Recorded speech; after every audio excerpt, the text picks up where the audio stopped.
Salve ragazzi, introduciamo la nuova unità didattica, cercando di essere più chiara possibile. L'unità didattica è la 7, a partire quindi da pagina 156.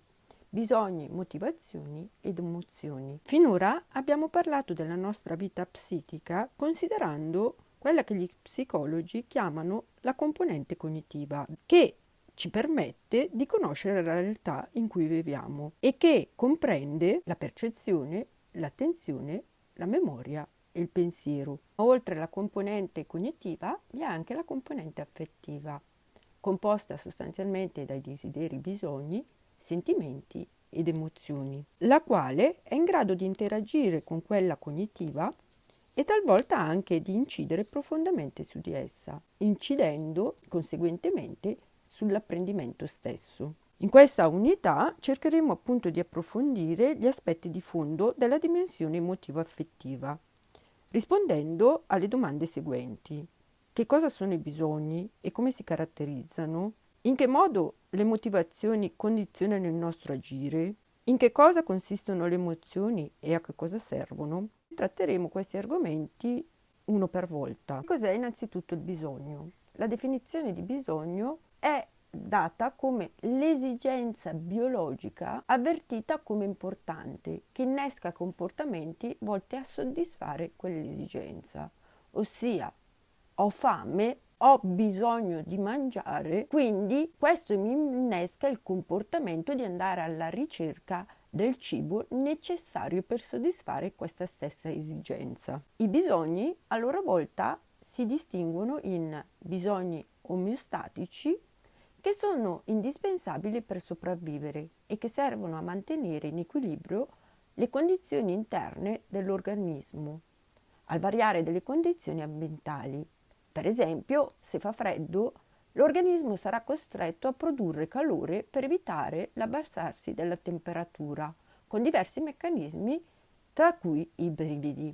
Poi troviamo i bisogni innati specifici, che non sono indispensabili per sopravvivere e che sono un adattamento all'ambiente per migliorare il proprio benessere, come per esempio la curiosità. Un bisogno innato specifico è il need for competence, ovvero il bisogno di mettere alla prova le proprie competenze, come dipingere, ricamare, risolvere quiz e giochi enigmistici. Nel 1938 lo psicologo statunitense Henry Murray dimostra che i bisogni possono tuttavia essere modificati dalle pressioni ambientali e sociali e culturali. Se ad esempio una persona vive in un contesto culturale che vieta il consumo della carne, il rifiuto del cibo contenente la carne sarà molto più forte della fame stessa. La scoperta di Murray ci porta a riflettere sul fatto che in virtù delle sollecitazioni ambientali nelle persone coesistano più bisogni, talvolta persino in contrasto fra loro. Want to eat them ever again. Oh, do you think so? What will you eat instead? I will eat whatever there's on the table, but not chicken or meat. Why do you think Why do you think you don't want to do that? Because they're animals and I like animals. So what will we do if we miss eating chicken and meat? I don't miss eating chicken and meat. How about fish? Fish? Yeah. Fish?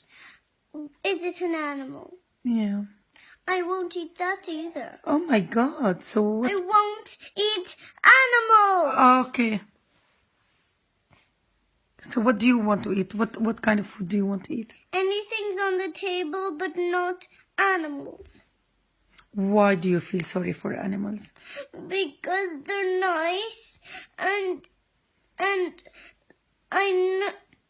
I know that we cook them sometimes, which is not very nice, and I know we like to eat animals that we cook, but that's not nice for them. Yeah. Do you think they suffer?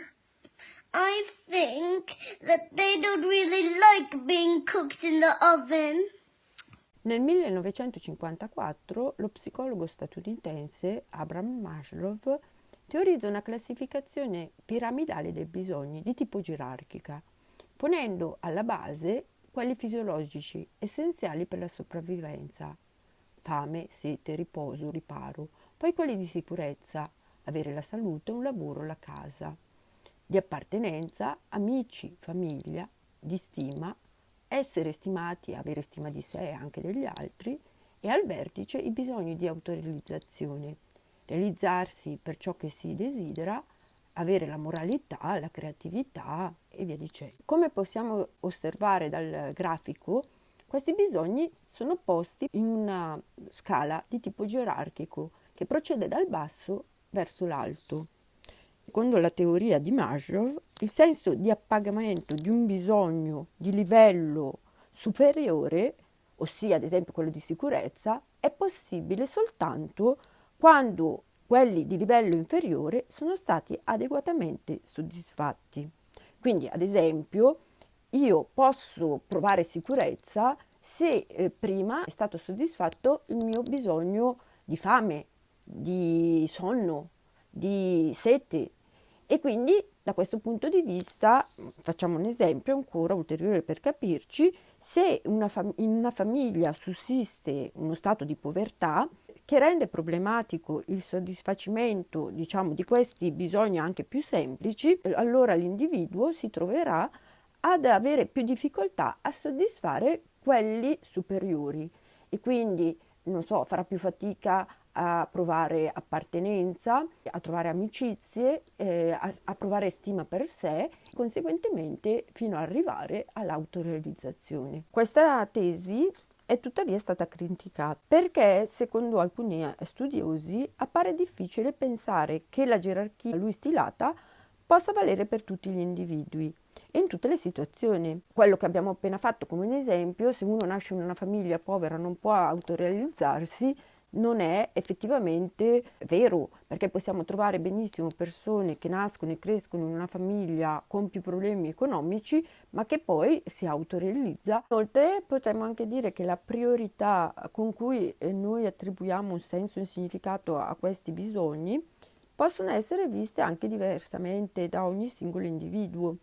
Quindi, ad esempio, per una donna potrebbe essere importante per potersi autorealizzare avere dei figli, mentre per un'altra no. In conclusione, l'ambiente sociale influenza i nostri bisogni. Un bisogno quindi ritenuto importante per una persona non è detto che lo sia universalmente. L'esempio appena citato: la donna che per sentirsi appagata desidera figli, al contrario la donna che invece desidera avere un buon lavoro. Un altro esempio è quello che avevamo già affrontato, ossia il bambino che non ritiene importante il bisogno di mangiare carne proprio perché è condizionato dall'ambiente sociale in cui vive. Dobbiamo concludere questa parte dell'unità didattica parlando tuttavia anche della frustrazione, in quanto a qualunque età e in qualsiasi condizione le persone non sperimentano soltanto l'esigenza di bisogni, ma anche spesso la dolorosa impossibilità di appagarli. Gli psicologi chiamano tale condizione col termine frustrazione, definibile come lo stato in cui il soggetto si trova quando, per cause sia interne ma anche esterne, non può soddisfare un proprio bisogno o un proprio desiderio. La domanda che ci dovremmo porre è: che cosa succede quando una persona è frustrata, quando non riesce ad appagare sostanzialmente questi bisogni? Nel 1939 gli psicologi della scuola di Yale hanno studiato il comportamento che segue una frustrazione, notando sostanzialmente che il soggetto frustrato tende ad avere un comportamento aggressivo nei confronti della cosa o della persona che ostacola il raggiungimento dello scopo, oppure nei confronti di un'altra persona, oppure nei confronti di se stessa. Ad esempio, un bambino che abbia subito una frustrazione da parte, ad esempio, di un insegnante o da un genitore può reagire picchiando un compagno di classe oppure un amichetto. Può anche accadere, tuttavia, che il soggetto rivolga questi impulsi aggressivi verso se stesso, attivando così comportamenti autolesionistici, che possono essere lesioni fisiche autoinflitte, oppure abuso di alcol, oppure sostanze stupefacenti o condotte alimentari nocive come l'anoressia, la bulimia.